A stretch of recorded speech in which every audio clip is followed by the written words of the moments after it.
Thanks very much indeed for joining us. Do come in, no problem. Been a lot of panels. It's very, very good to see so many people in the room. So thank you for coming. Let's have a look at this. We actually started the morning off talking about growth, and we're talking about it now this afternoon. It sort of lends the fact that it is the thing everybody's seeking. You can sort of nudge towards it. You can try and set up the factors that will encourage it, but as politicians, you can't really promise it. So let's have a look through this subject. Very, very pleased to have this panel with them, as I always do, because they know more about what they do and who they are than I do. Is I'm going to let everybody introduce themselves.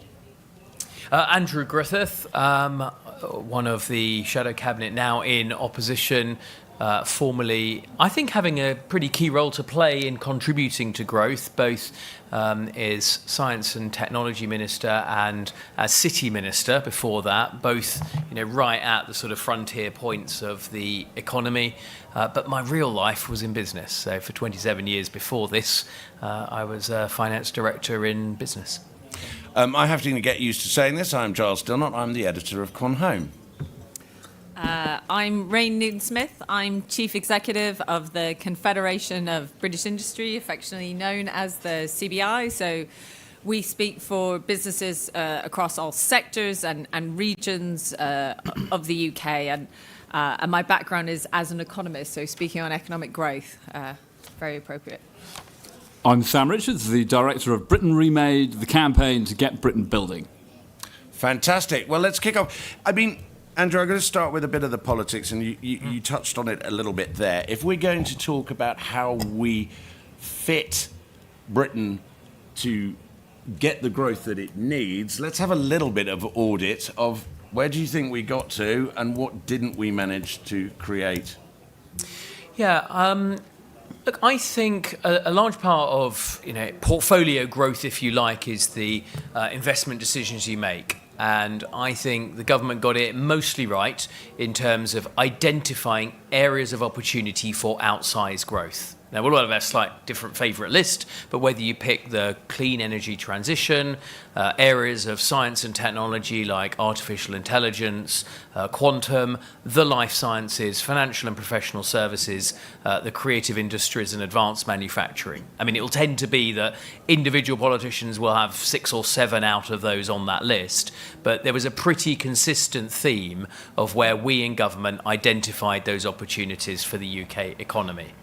I think in terms of then the underpin, right, because if you're going to have a growth, you need a strategy to do that. To govern is to choose, and a strategy is just a set of choices that you then try and execute against.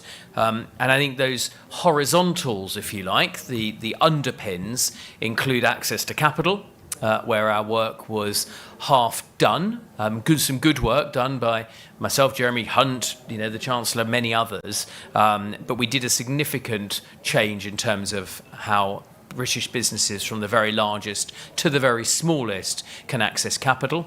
There is clearly more work to be done on skills. I don't think that job will ever be complete, not least of which you're competing with an emerging pack.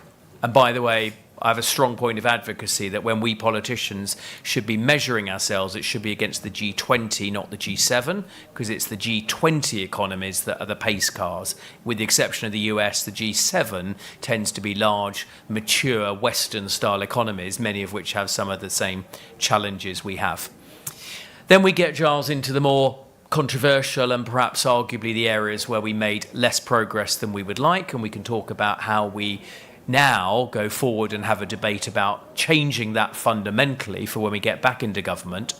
If you look at areas like the infrastructure, and invariably it's not exclusively the planning process, but it is about how do you deliver the infrastructure for growth. The fiscal framework, how do you make sure that we have a competitive tax system, both in terms of rates, but also the certainty, the confidence and the familiarity, the ease of use of that tax system. I'd identify both of those as areas where there's, frankly, a delta between where we were in government, for lots of explicable reasons, and where we would like to be. And I think I'll try and conclude roughly these remarks, but I think that is the big job. Right, so everyone in here is going to be in favour of economic growth. We don't need to debate the why and the merits, but there is a real question about diagnosing why we weren't able to deliver on some of the things that we would have hoped to deliver. And I don't think, bluntly, we're going to succeed in 4 years' time of forming the next government unless we use this period wisely to come up with a very clear and concrete set of plans about how will it be different.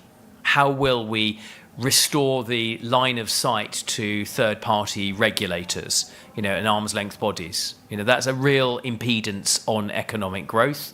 And it's easy to say, but it's much harder to rewire the plumbing so that decisions are made more quickly, there is more risk accepted within the system, and regulators and others don't see their job as extinguishing risk. Without risk, there can be no growth. And so there's much more work to do on that. A pretty interesting debate. We should get into that.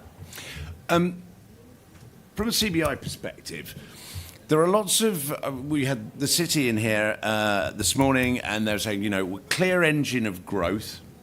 And the most interesting thing is not everywhere where we are the pushers of growth, we're not always in London. There's lots in Manchester, lots in Birmingham. We even had Bournemouth with JP Morgan. People who see themselves as the engines of growth. Do you think that government recognises who all of those people are, and are they struggling to explain? If you actually had a look at our industry, you would realise we are this, and we are doing this, and you need to be responding better to us. I think there's many parts of that question, and I think most business leaders would say, do all of the sort of politicians in their area, recognise and understand all of the capability in different regions? Probably not. And I think one of the points I was going to make, sort of building, I think, on what Andrew said, is that if we look back on the previous government in terms of the things that were put in place to encourage growth, I do think all the work around, which Andrew led around the Mansion House reforms and thinking about how we help to get more of our sort of pension savings into UK assets, I think really important. I think the changes to the business tax landscape, particularly what Jeremy Hunt did as Chancellor in making full expensing permanent change to our tax landscape to encourage investment. The good news is there's a very shared consensus that if growth is a mission, investment is the solution. So that was a pretty really important change. I think where there's more to be done, and this speaks to this point about really understanding the breadth of sectors we have across the UK economy, is that focus on skills and in particular around sort of trade and services, and that's partly thinking about, in the UK we are brilliant at creative industries around the legal, business and professional services, and so when we think about the city and financial services, that isn't it is absolutely not only a London thing. That is something that is throughout the UK, and it's also all those related industries, from architectural design, from advice on sustainability. There are so many areas where the UK really leads the world, and a report we put out just a couple of weeks ago really says how can we make the most of our trade and services, and how can we think more broadly around that. And there is a lot we can do, even just in terms of short-term business travel and how you speed of processing on short-term business travel visa applications, or thinking about how data adequacy moves across borders, because that's really important for information security and cybersecurity and some of the areas where the UK has brilliant capability. So, absolutely, I think we need to understand the breadth of some of the talent and business leaders we have here in the UK. Britain Remade suggests in its very title that we need to start doing things, and we haven't been doing them yet. And that risk and reward thing that is so crucial to this, have we been fettered and that's why we haven't done it? Or what's the pitch? So Britain Remade is a campaign to make it easier to build stuff. New homes so that young people have a chance to get onto the housing ladder, new transport links to make it easier for people to see friends and family, and new sources of clean energy to cut our bills. And the reason why we're focused on building is that we think underpinning so many of our economic challenges, from our high energy costs to productivity problems, has been our failure to build. And it is worth just reflecting that our economic performance over the last 15 years has been poor. Since 2008, the average British household income has grown by just about £2,700 compared to over £10,000 in Germany and the US. It's also worth remembering that on current trends, by 2030, the average British family is set to be poorer than the average Polish family. But we don't think this is inevitable. Britain built the world's first coal-fired power station, the world's first railway, the world's first commercial nuclear power plant. We had energy abundance in the 18th and 19th century, dirty energy abundance in coal, but energy abundance, and we got richer as a result. In the 19th century, Brits were the richest people in the world, and even into the 20th century, we were the richest people in Europe. But we've stopped building. It's been 29 years since we finished a nuclear power plant. It's been 32 years since we built a reservoir. We haven't built enough homes to meet demand in decades. And as a result, rents are higher, mortgages are higher, bills are higher. And France is an instructive example here, because despite their mad labour laws, despite the fact that they all take August on the beach, despite all of these incredible... Very good policy. Despite all the incredible red tape that they add to their businesses, they are a third more productive than Britain.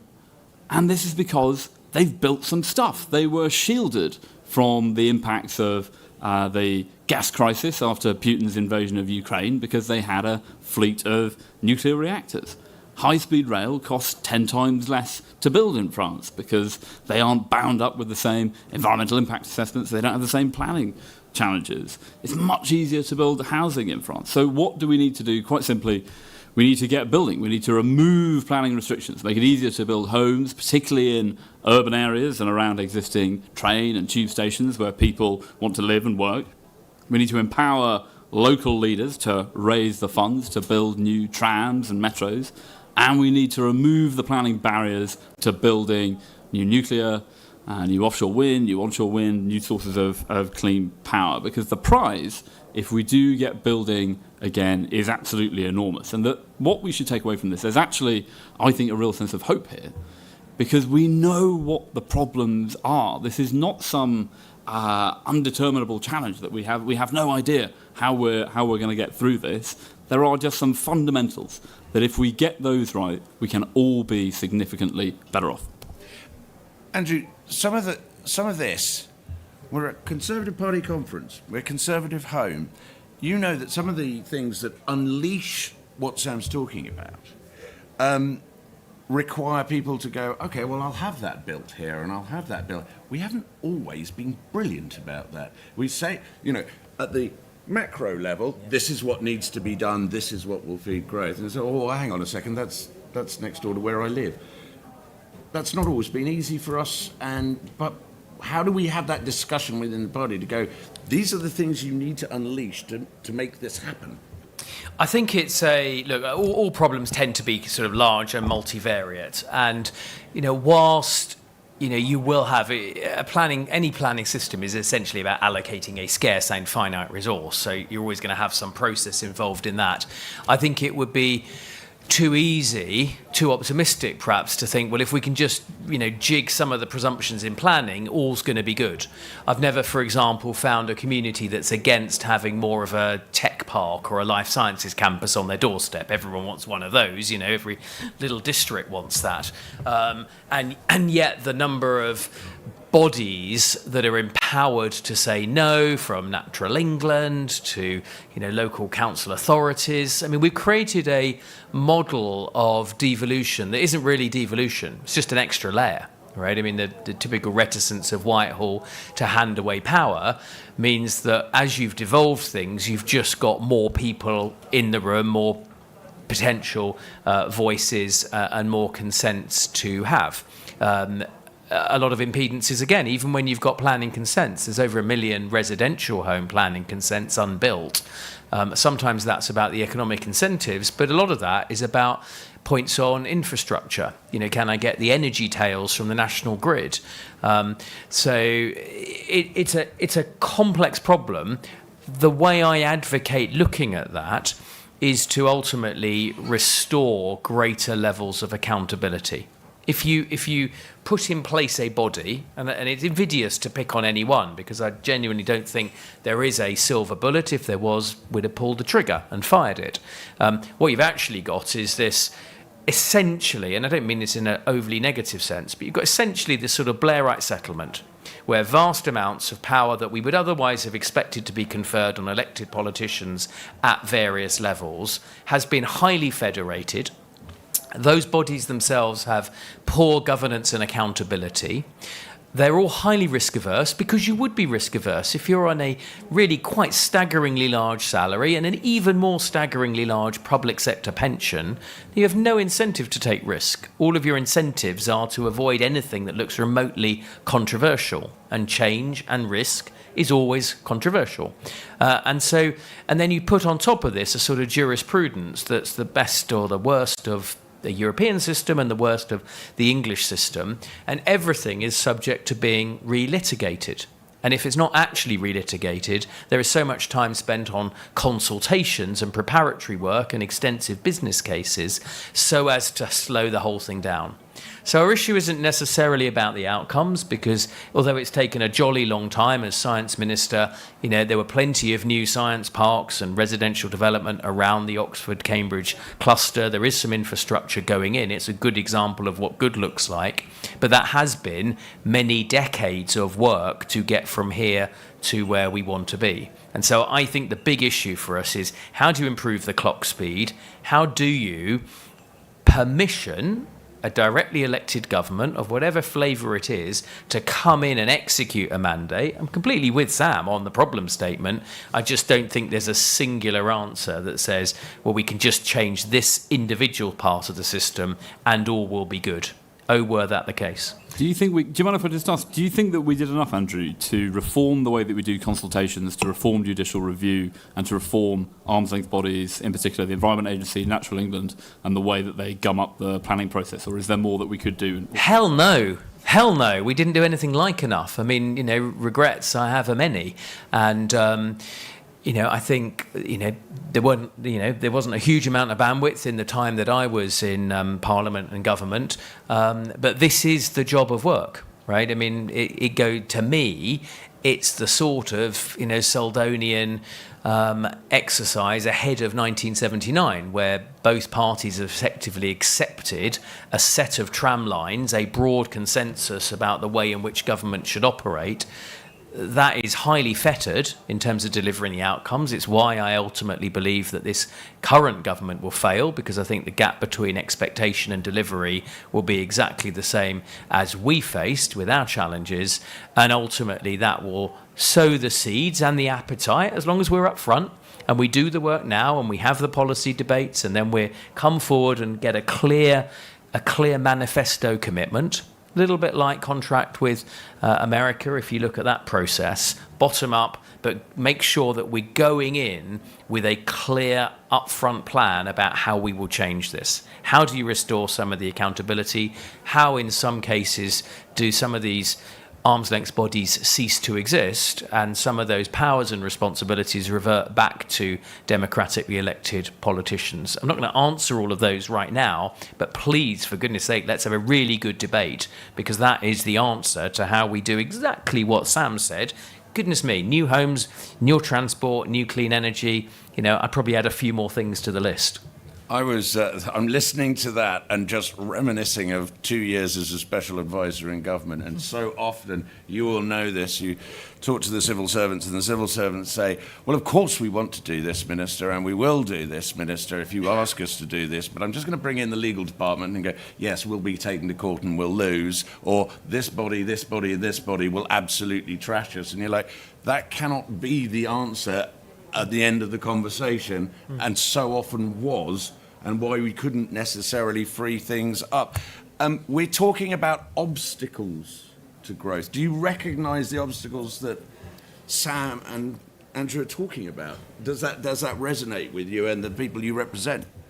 So I think there's probably on the need for Britain to be building more, to be investing more in our infrastructure, particularly transport infrastructure and homes, and the energy transition. I think there's a danger of us violently agreeing. So, I think there's a big question as to how we do that and what's the right sort of level playing field to make sure it's easy for builders to deliver the homes that we know we need. Right? We haven't been anywhere near building the number of homes that we need to see every year for pretty much decades. I guess the only thing I'd sort of add to the conversation is the other element in terms of when business leaders are talking to me about investments that they have planned. Some of it is also about the capacity in the grid and getting grid connections for how they decarbonize. So we need to see an upscale in investment there. And also, I think actually the previous government started to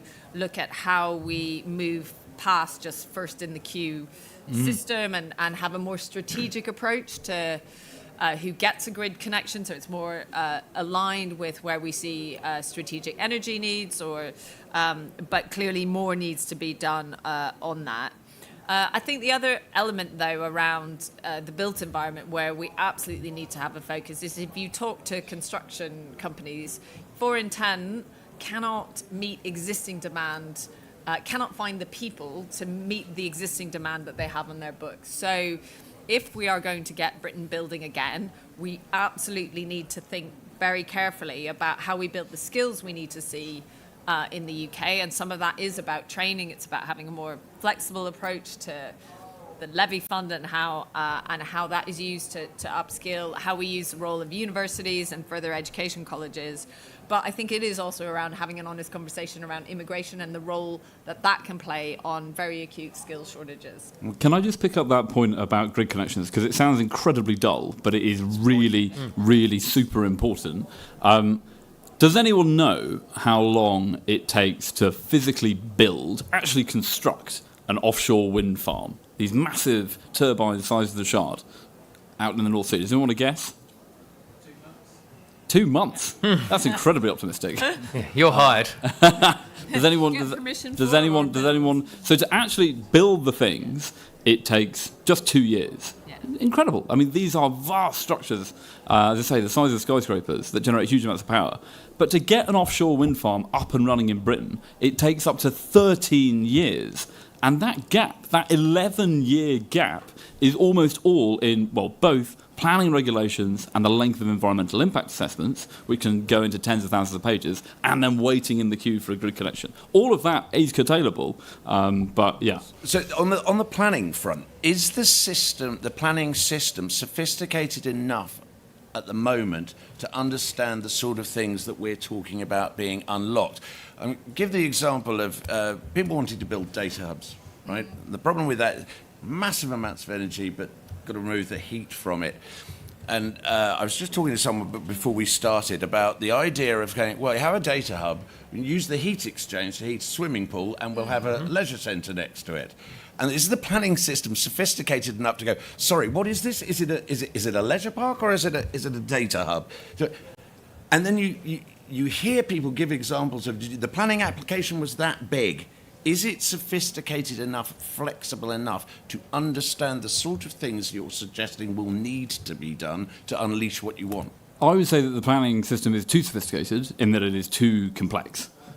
We ask far too much of planning officers. And I mean, I led a review for the previous government on the role of statutory consultees in the planning system. So this is your Natural England, the Environment Agency, a long list of the Coal Authority. There's a whole long list of statutory consultees who, across every single development, if you are a sports club in Northumbria, and you want to change a hockey pitch from grass to an astro, you have to go through this incredibly long process, including consulting some people in Loughborough at Sport England about whether you're allowed to do this.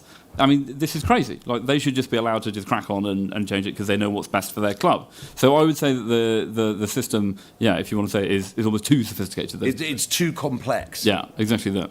Yeah. But we know how to fix this. No. We've just not got round to doing that, and that's the bit that we should all regret. I mean, first of all, we've allowed essentially Labour urban mayors to fail to build in urban areas that are rich in social and physical infrastructure. London alone is 500,000 dwellings short of its target, and we allowed far, far, far too long that deficiency and missed targets to endure, even when the government of this country was led by a former mayor of London. And so there's a limit to which we should allow, just like in any other domain, that we should allow devolution to obstruct what the nation needs. And we're all one way or another vested in the success or otherwise of our capital city. Proposals for zoning, so large parts are zoned for example, industrial activity, and then within that, you're providing certainty that things will be allowed to proceed and a strong presumption that allows people to get on and do. So you actually, what you want in a good planning system, to your point, Charles, is much greater discrimination. If you find a site of rare species and science, special scientific interest, by all means adhere to a certain level of planning and environmental protections. But if you're talking about refarming brownfield industrial activity, have proper zones, proper highly deregulated, ideally fiscally deregulated zones, and allow people to get on and do it. You were talking about some of the obstacles being cleared out of the way, let an elected government get on with the... Is it the government's job? There is the debate to be had, surely, about whether or not the public's expectation of what the state can do has completely outstripped its ability to do it. Are you saying the government should build these things, or are you saying let Sam and the companies that want to build these things and we will provide the system within which you do it? Systems. I mean, I'm at the system level. I don't think government should, by and large, replicate things that in other countries and historically the private sector has done prodigiously well. I don't think that's a great example of the law of comparative advantage. But there are certain things, and it will be the case that planning frameworks are one. They're not the only one. It's also true about skills frameworks, that government has a key role to play. Even a small state, low tax believer in the state as servant, not master, accepts that there are roles that the government and only the government can effectively play. The point is we need to do those functions prodigiously well as well. And the issue isn't particularly one of partisan advantage. It's just that if serially governments are elected and they fail to deliver because they allow all of these different bodies and frictions to get in the way, then ultimately what you end up with is either losing trust in the political process entirely, or just as likely, people voting for more extreme and parties on both sides. And we've seen, to a degree, both of those dynamics happening across mature Western democracies. I'll let you pick up both on that. I think more broadly, just to add to the conversation, I think what we know we do need within planning is also more capacity within local authorities to do this effectively. And I think ultimately it's not about having zero regulation, because I don't think that leads to good outcomes either. It's about the regulation being proportionate to the outcomes that you're trying to achieve, and that does have to be well resourced, because one thing we do know is madness is to be building homes now that we know we need to retrofit within the next 10 years because they won't be as energy efficient as they should be. So I think we do need to have standards about how homes are built, but it's about making sure that that is proportionate to the outcome of where we're trying to get. Because I get the sense you want to do, let's just get on and build this stuff. It's like, government, get out the way. I think it's worth remembering that under the current framework of environmental regulations and the current planning system, that not only are we stopping ourselves from building the homes that we need, from the green energy that we need to tackle climate change, but at the same time, we're failing to protect nature. All of Britain's key biodiversity indicators are in decline, from farmland birds to insect life. England is one of the most nature-denuded countries on the planet. So our current system of red tape, of green tape, is both failing to build the stuff that we need and also stopping us building the stuff that we need and also failing to protect nature. So I think that the way through lies in something like the zonal system that Andrew was discussing. And you have some proper spatial, environmental mapping at the start. You bung DEFRA some money and go, OK, what have we got where? And we know that there are certain parts of the country, some pristine ancient woodland or peat bogs that we know that we're not just going to build on, and those are sort of red zones. You have some kind of amber zones where we think, you know what, we probably can put some pylons through here, but the developers will have to do a few assessments, and then maybe there are some mitigation measures. And then you have areas that we know is sort of low-quality arable land where, yeah, build, fire ahead. I love the idea of just bung DEFRA some money. Always know the Treasury would have words to say about that. And you've had to...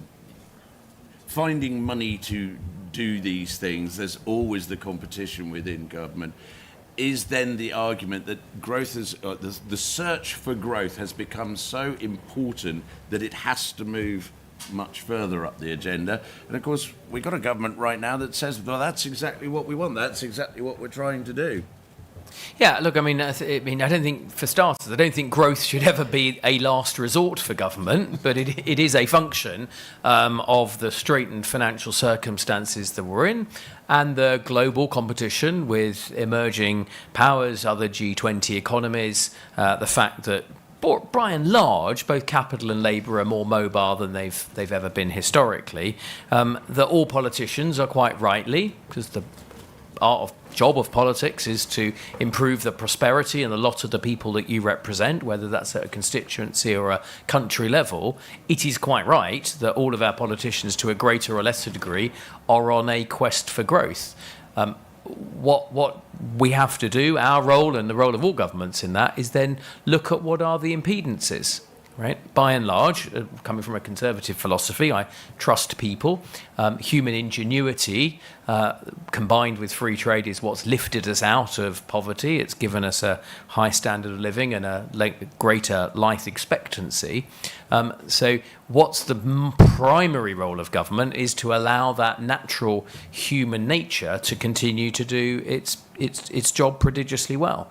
And so we've let the machine get bunged up. As I say, I don't want to just dwell on planning. Planning is a particularly in-our-face example of this, but the same is true of skills and immigration, as Rain says. You know, we've failed to exercise a system that's responsive and agile and properly litigate the outcomes that people seek. You know, that's the role of a skills and immigration system. And the same would be true of a tax system, which even if nominally our tax rates are fairly competitive, particularly with some of the more G7-y rather than the G20 economies, we've also got a hugely complex system that means we rank about 30th out of 38 OECD countries. So there's an agility and a speed of having simpler, perhaps flatter, fairer taxes, fewer taxes, wouldn't that be good, rather than the particularly complex system that we've got today. One of the privileges of this job is when you've got excellent panels, and we've had excellent panels throughout the day, is I get to ask some questions and then I get wrapped up with the subject. It's time for you to ask some questions. Now, the way I do this, if you've got a question for a particular member of the panel, please mention their name in the question. Please, let's have questions, not statements. I see hands up. I will come to you. We'll do two at a time, and then we'll pass it around. If it's not one for you, don't take it. That's fine. Let's go. We'll go there, and we'll go there at the back, and I will come to you. I promise. Thank you. Tom Parkhill from Reading West and Mid Berkshire. I'm particularly interested in advanced manufacturing space, particularly pharmaceuticals, and the clean room space more generally. I've found in the last 3 years or so, we've got a lot of factories in the UK coming towards the end of their lifespan. So, for example, Pfizer, Haleon, Cooper Vision down in Ashford.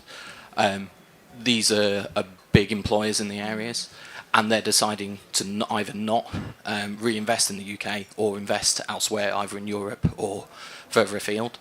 I would be interested to hear, particularly from the CBI, what your view is of the reasons for the lack of reinvestment from those companies, and what we can do to help mitigate that for the future. I'm Director of External Affairs at Octopus Energy Group. My name's Clem Cowton. I'm very interested to hear more from the panel about how we use. So I'm very much in line with Sam about the need to build. But I think probably something that we've been overlooking is using the resources that we have more efficiently. For example, we spend a huge amount of money subsidising wind farms in Scotland to switch off on windy days when we could be using that power and surfacing it to data centres and hydrogen. We also send quite a lot of our power the wrong way down interconnectors, so that we're giving cheap power to France and pushing bills up in the UK. Our preferred version, solution to that would be to have a regional pricing structure in the electricity market, so that we're able to also matching that zonal planning approach possibly. But I'd love to hear from the panel more about how we can encourage a more efficient use of our energy system. There was a question directly to you. I'm going to let you do that, and then we'll pick up across the group. Yeah, fine. So it's a great question, and I think both for many of that sectors, I think it is about having a focus on some of the horizontals that really encourage growth. So making sure that we've got a tax landscape that encourages investment for that sector in particular as well. It's thinking about our R&D tax credits. So obviously those companies will be spending vast amounts on research and innovation. If within that, we need to make sure that capital expenditure is within scope, and also make it easy for us to build some of the lab infrastructure that we need to do clinical trials that then lead to some of the new drug discovery, which is really important. It's also around skills and access to talent. So, to run the best in innovation, you need to have that access to talent and universities and the research where a lot of that is done. I'm more optimistic about how we can win back some of those investments, and I think also really recognizing that health is central to our economy. The health of the nation really helps to drive our overall productivity. It helps to drive participation in the labour market. And I think just recognizing, the role of the NHS, which also needs to be reformed, but just how we support, how private sector employers can also support the health of their employees. And there's also tax things we can do around that, around employee assistance programs. I think we need to have a much more holistic approach to health and productivity and its role in driving economic growth. Is there a problem, though, that those factories that are not coming, that's a vision for how we can attract the investment to do it in the future, but you're talking about factories where we're losing that because they are already getting down to their end of use? So I think the two questions are actually incredibly closely linked. In a previous life, I used to work for Nissan, and a big part of the role was trying to secure investment for the next model of Qashqai to be built at the plant in Sunderland. There's a competition versus the plant in Valladolid, versus Barcelona, versus other Renault plants that could build the same model.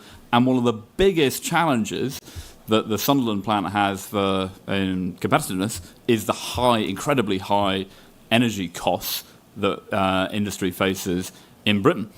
Now, what's the best thing that we can do to bring those costs down? The best thing that we can do is build. It's to build out new sources of clean power to bring the bills down. But related to that is what Clem is hinting at, is making sure that those firms that have lots of clean energy built near them benefit from the fact that they are hosting a large amounts of infrastructure there. You could see huge AI data centres being built in northern Scotland in the future. You could see Teesside regenerated again as a hub of manufacturing, because it will, under a system of locational pricing, get to benefit from the fact that it is hosting that energy infrastructure. So I think that is, it speaks to both those questions.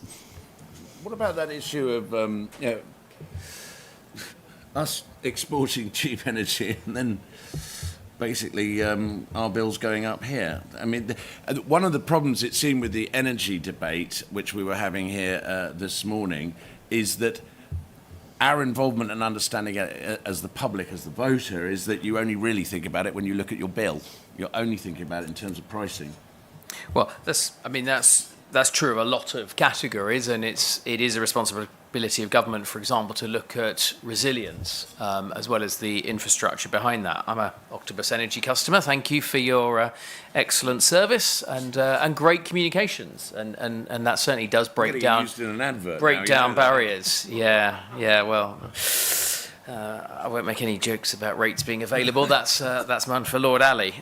Look, the truth is I don't know enough about the different tariffs. What I do know is that we've got probably a highly complex system, highly regulated, and there's very little market in energy, for good or bad.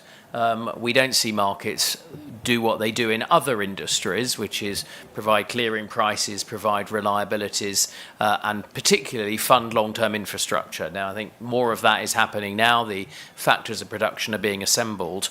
It's a little bit similar to the question on advanced manufacturing.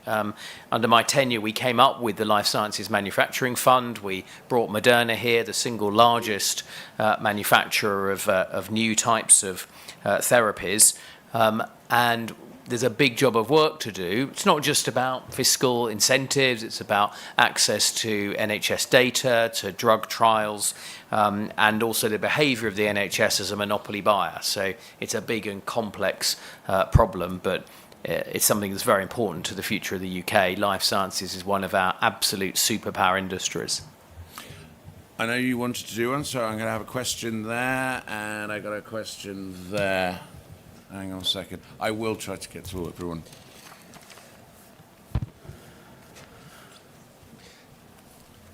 Cheers. Tom Lang from Cooperatives UK. I think one of the things that the last Conservative government did that was really good was it did, and Andrew will know, the Law Commission into cooperative and capital raising and support for employee ownership. But one of the things that's missing this conversation is the Labour Party has pledged to double the size of that sector. We know this sector is more productive and more innovative. So my sort of question to Andrew is, where do you think the Conservative Party's policy formation should go now in terms of continuing to support that, in terms of the technical support to actually ensure those who start up great innovative businesses get that advice and support to set up the right business model that works for them? Okay, we got that. Tim Patmore, Oxford and Abingdon. A specific question to Sam that might be the rest of the panel as well. You were saying about green, amber and red development. I was wondering if there's a database or map for that, and if not, to the rest of the panel, is that something we could set up? Nice quick questions. Do you want to pick that one up, and then Andrew, you can pick up? Yeah, we've got some high-level data at the moment, but this is essentially what we would need DEFRA to do to identify where those biodiversity hotspots would be that we should definitely protect, and then where we might build. And look, on employee ownership, I mean, all power to everybody's elbow. I mean, a diversity of different models, a strong way of aligning the interests of employees. And in a world where capital, is highly mobile, we need to be very agile on that. So whether it's more support for mentorship or active fiscal incentives for that sort of solution, it's something that's very important. Just really briefly, I think on the question you raised around sort of energy efficiency, and where not just, I think there's a couple of parts. Where is the sources of our energy, but also the energy efficiency and how we've done that in homes. We know there's a lot more that needs to be done to make all of our homes more energy efficient. Yeah. The energy system as a whole. Yeah, and I mean, I think on that, I think what we need to, obviously a lot of the price of energy is determined on global markets, but where I think there's a real role in the UK for us to think about is obviously the relative price of energy on electricity is higher than gas, and then that also affects the broader incentives in the market. And I do think that's something we need to look at importantly as part of the transition. And I think just on the question around understanding how we sort of map those zones, I think what we have done is that we've got a report around sort of planning and some of the recommendations that could be taken forward. But one of the things we've done is sort of map at a regional level where we see the potential in growth from the net zero economy, and we've done that at all sort of regions across the UK. So that's partly to help local leaders and mayors, etc., but even local councillors understand the potential in their local area and how that sits nationally as well. I'm going to try and squeeze in two more. You've been very patient, Matt, over the back there. Yeah, thanks. Mike Archer from AstraZeneca, one of the companies you were just talking about, Andrew. We've sort of touched on it a little bit, but procurement is a kind of really critical issue. The power of the British state's purchasing power is enormous and is not used quite effectively. You hear stories about, for example, Rolls-Royce in competition with another company for SMRs in the future. That seems a completely ludicrous situation for us to be in. What more can the government do, and what can the Conservatives advocate for in terms of having a Buy Britain agenda? Do you want to pick that up? Yeah, for sure. Oh, I didn't do the second one. So let's let Matt do his as well. The panel talks a lot about the sort of micro role of regulators. I was curious if you had any reflections on the macro role. So I think it's hard to sort of imagine how different the last 14 years might have been if you hadn't had very low interest rates for most of that period and then very high interest rates at the end. Obviously, one of the last things the last government did, almost its last action, is to empower the regulation of digital markets for the next, which you could see being as important the next 14 years. But those organisations are obviously very sensitive about politics on their turf. But given how consequential they are, I wondered if the panel had any thoughts on how the Conservative Party should approach the kind of macro decision making that might kind of decide make a big difference to economic growth by regulators, which have been empowered to act on their own behalf. Yeah, let me take both. Look, Mike, you're absolutely right. And the state is spending something like 45p in every pound, so you'd better make that count. That does go in part to some of the fetters that we put on government when it procures, and that challenge potentially of unfair legal processes. But we should learn from the very best in the world at doing that. AstraZeneca is our single largest, most valuable company. So if there's ever a national champion in a high growth, successful industry that matters to all of us, then Astra's a really good example of it. It's why it's quite right that we get to the right terms in terms of supporting manufacturing in places like Speak, but it's also that we make sure that we can turn. Look, you think about something like the NHS. If you're going to have a national integrated semi-monopoly healthcare system, there are some trade-offs that go along with that. What we also have is the opportunity to turn those trade-offs into strengths through things like access to data for preferred clinical trials. And that was a big focus that I hope this government will carry on with. In terms of macro regulation, Matt, I mean, that's where we should not really be outsourcing. The debate I want us to have, and it will be different sector by sector and regulator by regulator, but that's where we need to be really clear about what stays at the departmental, ministerial, parliamentary, direct accountability level, and what can quite usefully, in terms of the good principle of decision making being market informed and close to market practitioners, delegated at the micro level. And across the broad gamut, we got round to this very late in the day. There was some very good work done about imposing growth duties on regulators and holding them to account for that. But that was really a sort of proxy for how do we actually get back line of sight accountability by regulators. Sam, you were saying Britain remade, but we were just having a question there about making things in Britain. Do you want to pick up on some of that and maybe the macro stuff as well? Sure. I mean, I don't have much to add beyond what Andrew said. I totally agree on his point about the macro piece. I mean, I think on making things in Britain, we also have to obviously consider consumers in the pictures as well, right?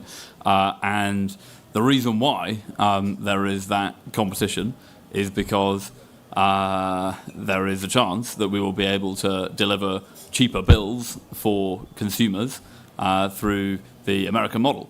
And clearly, that should be part of the conversation. And I think it's going to be an interesting feature of the clean energy transition over the next 5 years, where we will have some people saying, look, we're really keen for cheap Chinese electric cars, and others saying, well, no, hang on, we need to make sure that we don't undermine, for example, Nissan's plant in Sunderland, let's keep those tariffs high. We've done some polling and some focus groups on this, and voters trend towards free trade. They trend towards they prefer keeping tariffs low so that they can get the cheapest goods. It's not necessarily the case across different technologies, and the picture is quite varied. But by and large, voters trend towards free trade, low tariffs, and protecting consumers rather than protecting industries. What was the CBI take on that? 'Cause we've always seemed to have this sort of intrinsic feeling that it would be good to be making it in Britain. I'd like to buy British. It doesn't seem to fit necessarily the model that's available in a global economy. I mean, maybe I'll pick up on that briefly, but also around this broader point around interest rates as well. I think that there are some areas where it's clear solar panels, we can't make them cost effectively in the UK. That ship has sailed, and we're much better to import that, but also think about how we use that in the built environment to produce some of our energy here. Though, as we know, our broader capability is in offshore wind, is in floating wind, and some of the other technologies, and also nuclear needs to be part of that energy mix. So I think, we have to be, some manufacturing which we have had in the UK is not going to come back to the UK, but we have a lot of capability in advanced manufacturing, where if we get the right ecosystem around R&D, we will build on that capability. And let's not forget around AI and cybersecurity and some of those areas where the UK is really leading the world, and we should lean into some of that expertise. I guess just more broadly around the sort of institutional mix, and I think there's certainly, in retrospect, we probably missed the opportunity to do more investment in some of the long-term capital infrastructure we know we need when interest rates were lower. But I think any government that messes with central bank independence over the long term, that doesn't end well. It tends to just lead to higher inflation, higher interest rates. So I would not, I'd venture to say, don't mess with Bank of England independence. It won't, I think, end well for our economy. But where I think we do need to have a really important debate is around the broader area of economic regulation. So making sure that Ofcom, Ofgem are really thinking about proportionate regulation that drives long-term investment, doesn't only think about what consumers need in the very immediate and their immediate bills that they pay, but really think about what is the long-term investment we need to ensure that we have clean water and the biodiversity that we know that we need to protect and improve in the UK. I just wanted to add one point to the point about building in Britain. I really think that the best thing that the government can do, and it returns to the point that we were saying earlier about getting energy costs down to revive factories, the best thing that we can do is get the basics right. I know that AstraZeneca have been struggling with lab space in Cambridge. We all know that the Cambridge housing market is massively overheated, and it's impossible for scientists to be able to afford to live in the city. We heard from a public meeting that we held in Cambridge from the leader of the local council there, that, and you made it honest, but that if AstraZeneca knew then what they know now about the challenges of the planning system, they would have been unlikely to have made the investment in Cambridge that they have made. So I think that we have to just get if we get the fundamentals right, if we build out the energy to bring down manufacturing costs, if we allow businesses to expand, to build the lab space and build the homes, then we don't have to be in the business of picking winners in government procurement processes. Is there a fundamental political problem that so many of these infrastructure projects and the things that need to be done outstrip the parliamentary time period? They're so often building for things that you need to have in place for 10, 20 years' time, and, a parliament is 5. I think that's one of the challenges, but I don't want that to define the problem. I mean, governments, most defence procurement, for example, for good or bad, will typically well exceed a government parliamentary life cycle.